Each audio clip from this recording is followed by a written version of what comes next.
Hello everyone, let's talk about genus epidemicus.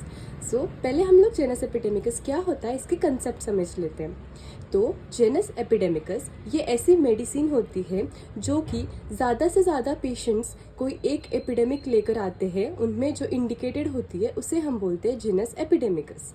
तो for example अभी हम लोग कोविड-19 का एग्जांपल लेते हैं। तो कोविड-19 के टाइम पे एक होम्योपैथिक फिजिशियन के पास अगर 100-150 पेशेंट्स इतने क्वांटिटी में एक साथ आ रहे हैं एक के बाद एक, तो ये टाइम पर हमें होम्योपैथिक केस टेकिंग लेने का टाइम बहुत कम होता है। और इसीलिए हम एक होम्योपैथिक जो हम लोग इंडिविजुअलाइज मेडिसिन बोलते हैं, हर एक केस की जो अलग होती है, ये हम वो टाइम पर नहीं दे पाते क्योंकि हमारे पास इतना टाइम नहीं होता हर पेशेंट के कैरेक्टरिस्टिक सिम्टम्स और पूरा कंप्लीट होम्योपैथिक केस टेकिंग लेने के लिए। इसीलिए डॉक्टर हैनेमन ने ऐसे वक्त के लिए जीनस एपिडेमिकस का कंसेप्ट निकाला था। तो हम लोग ऐसे वक्त में एक सिंगल मेडिसिन जो होती है वो फाइंड आउट कर सकते हैं, जो कि वो पर्टिकुलर एपिडेमिक डिजीज़ के जितने भी पेशेंट्स आते हैं उनमें वो कॉमन सिम्टम्स के ऊपर बेस्ड हम लोग वो मेडिसिन निकालते हैं। और फिर जब हमारे पास वो पेशेंट आएगा तो हम उसको बस 1-2 लीडिंग क्वेश्चंस पूछकर डायरेक्टली वो रेमेडी दे सकते हैं। तो इससे हमारा जो होम्योपैथिक केस टेकिंग और एक इंडिविजुअलाइज्ड सिमिलर मेडिसिन निकालने का जो टाइम जो काम होता है वो भी कम हो जाता है और हमें ज़्यादा टाइम भी नहीं लगता। इसका बहुत इंपॉर्टेंट दूसरा जो यूज़ है वो है प्रिवेंशन के लिए।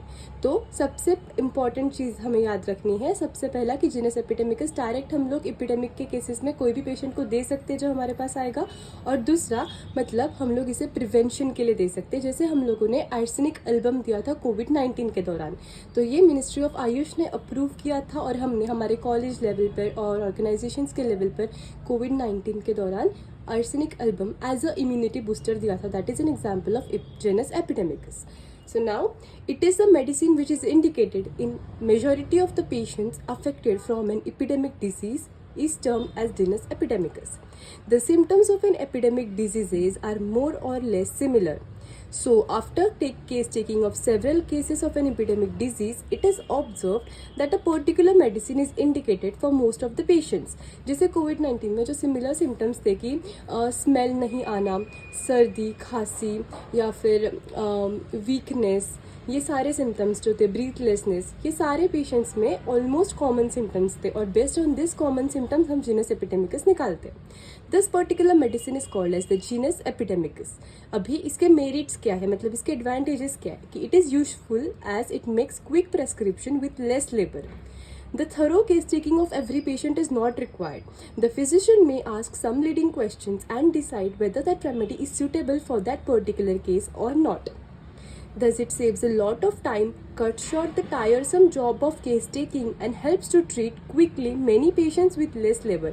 तो हमें टाइम भी कम लगता है और फिजिशियन को बहुत ज़्यादा मेहनत भी नहीं करनी पड़ती हर केस को एकदम थरोली लेने के लिए.